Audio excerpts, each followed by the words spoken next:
Hagstrom sent me chapters of his latest book on Warren Buffett called The Buffett Portfolio, and I didn't read them because I thought his first book was a respectable book but didn't contribute too much to human knowledge. And anyway, he sent me the second book, a full version, and I read it, and I was flabbergasted to find it not only very well written, but a considerable contribution to the synthesis of human thought on the investment process. And I would recommend that all of you buy a copy of Hagstrom's second Buffett book.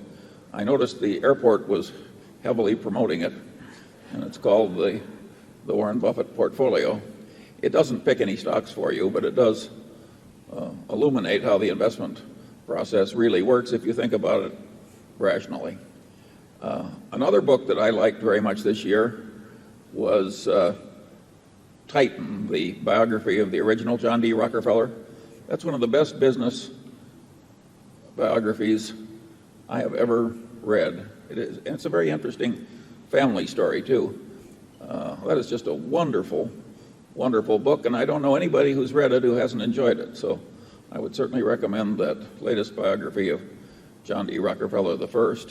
The third book is sort of a revisitation of the subject matter of the book I recommended a year or two ago called Guns, Germs, and Steel, which was a physiologist's view of the economic history of man. And it was a wonderful book.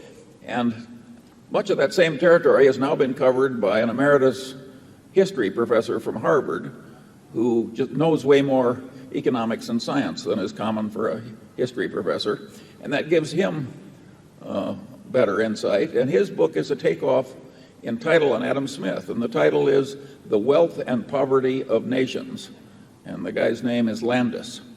So I would heartily recommend those three books.